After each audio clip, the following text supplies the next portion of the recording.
Pemirsa, Presiden ke-7 RI Joko Widodo merespon langkah Dr. Tifa yang mengajukan pra-peradilan dalam perkara tudingan ijazah palsu miliknya. Presiden ke-7 RI Joko Widodo meminta Dr. Tifa untuk ikut pokok perkara agar kasus ijazah dirinya segera tuntas.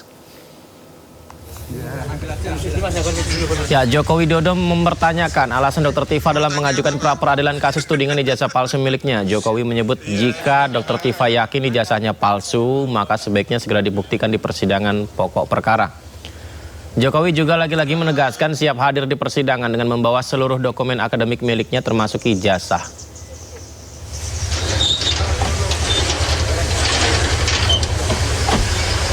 Ya kalau yakin 100% palsu, mestinya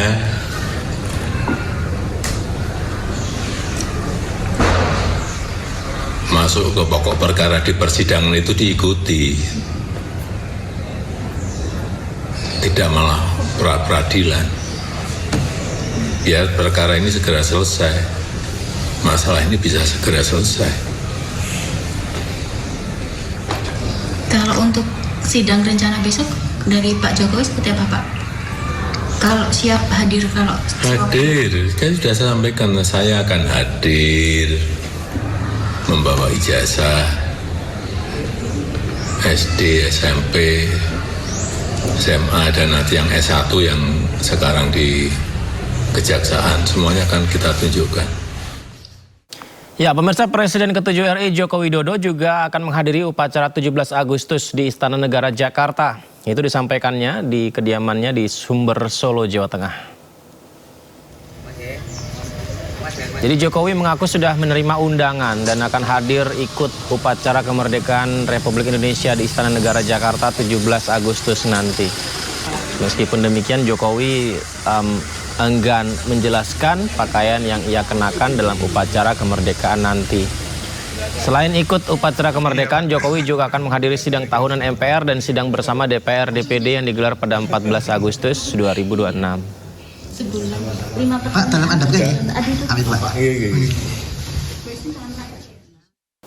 Sementara itu, ex-Kabareskrim Polri Susno Duaji menilai ekshumasi jasad Sutrimo yang telah dimakamkan 21 hari lalu sebenarnya sudah terlambat. Meski demikian, langkah ini penting untuk dilakukan sebagai bagian proses penyidikan. Berikut cuplikan dialognya. Kalau kita nilai terlambat, ya ini terlambat ya. Tapi tidak ada kata terlambat itu dalam penyidikan ya. Lebih baik telat daripada tidak gitu kan. Karena ini sudah cukup lama waktunya. Kenapa lama? Yaitu dari tanggal 23 ya peristiwanya, 23 Juli. Kemudian sekarang sudah tanggal 11. Besok 11 Agustus. Tanggal 12. Kalau besok tanggal 12 berarti kan sudah hampir 20 hari ya. Mudah-mudahan saja hasil ekshumasinya itu masih cukup baik gitu.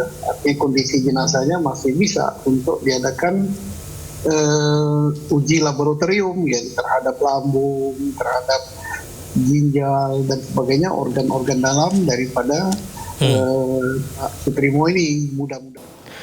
Presiden Prabowo Subianto Kamis sore hari tadi meluncurkan motor listrik nasional atau disingkat Molinas. Presiden berencana mempermudah kepemilikan motor listrik guna melepas ketergantungan bahan bakar minyak impor. Presiden Prabowo mengunjungi pabrik pembuatan motor listrik nasional Molinas di kawasan Cikarang, Jawa Barat, sekaligus meluncurkan produksi nasional motor listrik. Ya, seperti yang kita saksikan ya, Presiden didampingi jajaran kementerian dan Danantara melihat ekosistem motor listrik nasional. Sejumlah motor listrik produksi dalam negeri sudah dijual ke pasaran Indonesia. Semuanya turut dipamerkan dan Presiden Prabowo berjanji akan memberikan kemudahan kepemilikan motor listrik nasional dengan kredit yang paling ringan dan tanpa uang muka.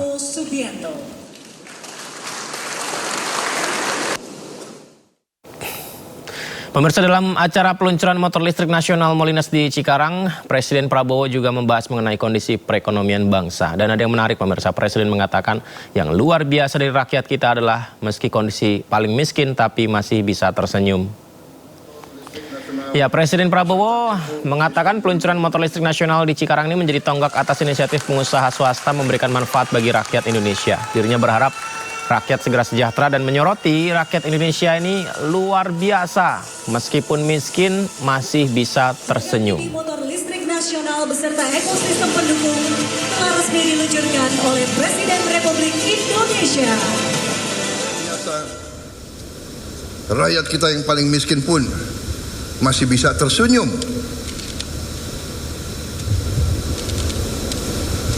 Mungkin bajunya hanya satu setel, rumahnya hanya gede, makanya saya tidak mengerti, masih bisa tersenyum.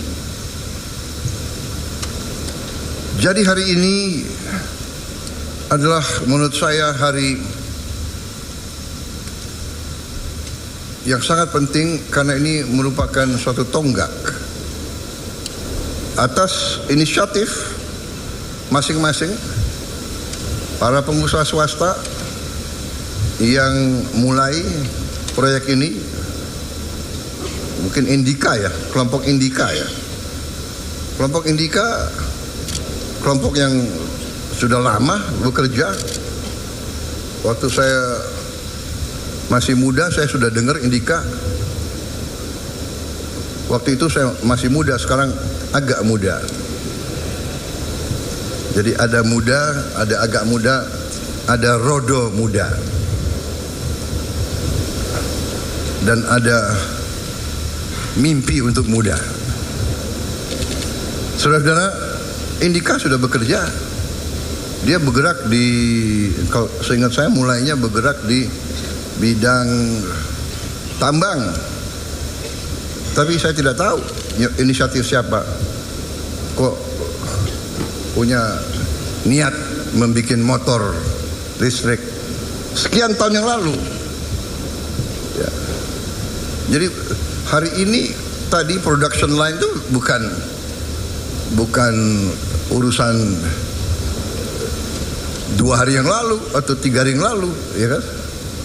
Waktu saya dikasih lihat motor-motor mereka beberapa bulan yang lalu, saya bilang, saya ingin lihat kau punya pabrik, benar nggak pabrikmu? Iya kan? Saya tanya siapa itu waktu itu yang datang ke Hambalang, siapa?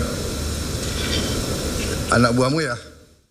Pemirsa, harga Pertamax masih mahal, banyak masyarakat beralih ke BBM subsidi jenis Pertalite.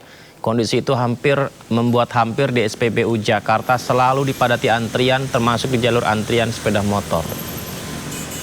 Seperti inilah kalau di Jakarta, pemirsa, antrian panjang sepeda motor ya untuk mengisi BBM Pertalite. Bagaimana di daerah Anda? Apakah hal yang sama juga terjadi atau berbeda? Kalau ini adalah antrian panjang di Jakarta, pengisian BBM subsidi jenis Pertalite di SPBU Keramat Raya Senen.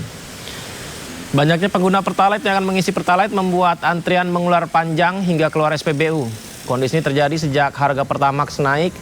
Akibatnya banyak pengguna Pertamax beralih menggunakan BBM subsidi jenis Pertalite dengan harga Rp10.000 per liter.